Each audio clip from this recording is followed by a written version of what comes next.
रामायण की सबसे बड़ी घटना जिसने पूरी कहानी बदल दी, माता सीता का हरण।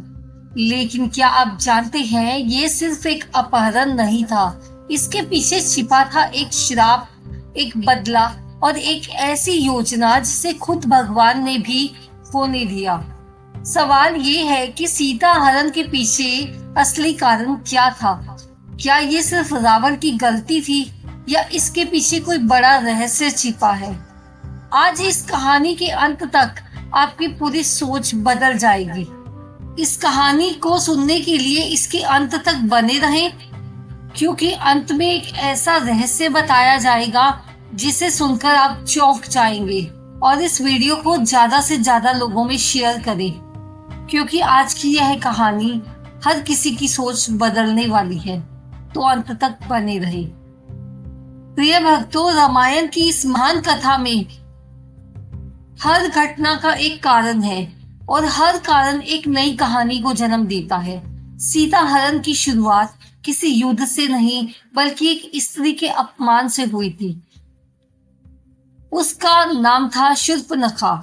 वह राक्षसी थी, लेकिन उससे भी पहले वह एक स्त्री थी। एक दिन वह जंगल में घूम रही थी, तभी उसकी नजर पड़ी एक दिव्य पुरुष पर। वो थे श्री राम। राम का तेज, उनकी शांति, उनकी सुंदरता। शूर्पणखा उन्हें देखते ही मोहित हो गई। पूछा, तुम कौन हो? तुम इतने सुंदर क्यों हो? राम ने मुस्कुराकर उत्तर दिया, मैं विवाहित हूँ, मेरी पत्नी है सीता। लेकिन शूर्पणखा अब रुकने वाली नहीं थी। वह पहुंची लक्ष्मण के पास। अगर राम शादीशुदा है तो तुम मुझसे विवाह कर लो। लक्ष्मण ने हंसी में यह बात टाल दी, लेकिन जब शूर्पणखा ने सीता को नुकसान पहुंचाने की कोशिश की, तब लक्ष्मण ने उसकी नाक काट दी। एक पल, एक निर्णय और एक अपमान, जिसने आगे चलकर लंका को जला दिया। अब सवाल उठता है, क्या सीता हरण की असली शुरुआत यहीं से हुई थी? अपमानित शूर्पणखा रोती हुई लंका पहुंची। उसके भाई थे रावण। रावण लंका का राजा, 10 सिर वाला महान विद्वान। लेकिन उस दिन वह सिर्फ एक भाई था। शूर्पणखा ने अपने भाई को बताया कि मेरे साथ अन्याय हुआ है, मेरा अपमान हुआ है। शूर्पणखा ने रावण को पूरी हिस्ट्री बताई और उसी पल रावण के अंदर क्रोध की आग जल उठी। लेकिन क्या ये सिर्फ बहन का बदला था या इसके पीछे कुछ और भी था?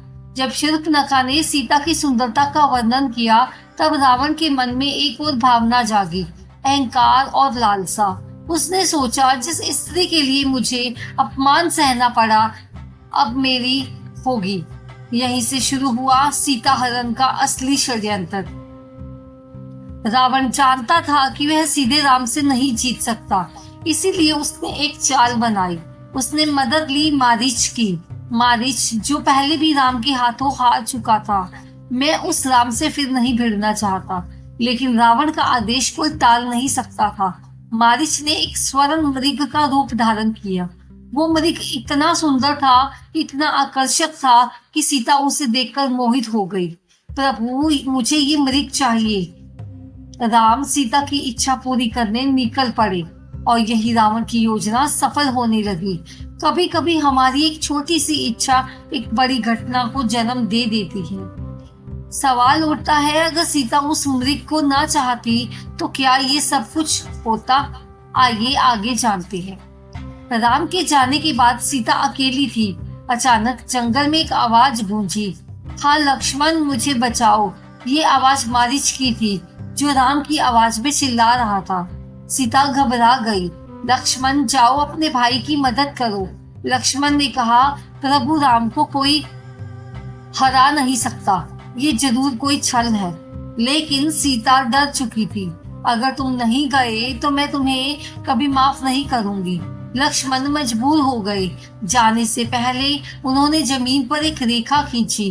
वो थी लक्ष्मण रेखा, और कहा, इस रेखा को पार मत करना, इसके बाहर खतरा है। लेकिन कुछ ही देर में वहां एक साधु आ गया और सीता को उस रेखा के बाहर बुलाया। एक अपमान, एक बदला, एक छल और एक रेखा, इन 4 घटनाओं ने मिलकर वो कहानी बनाई जिसने इतिहास रच दिया। अगर आप इस कहानी के साथ अभी तक जुड़े हैं तो कमेंट में जय श्री राम जरूर लिखें। लक्ष्मण के जाने के बाद माता सीता अकेली थी। तभी एक साधु उनके द्वार पर आया। वो साधु कोई और नहीं था बल्कि रावण था। रावण ने साधु का रूप लिया क्योंकि वो जानता था सीता कभी किसी साधु को मना नहीं करेगी। उसने कहा, माता मुझे भिक्षा दीजिए। सीता ने अंदर से ही भिक्षा देने की कोशिश की, लेकिन रावण ने कहा, मैं दरवाजे पर नहीं तुम्हारे हाथ से भिक्षा लूंगा, तुम बाहर आओ। अब सीता के सामने एक धर्म संकट था। एक तरफ लक्ष्मण रेखा, दूसरी तरफ अतिथि धर्म।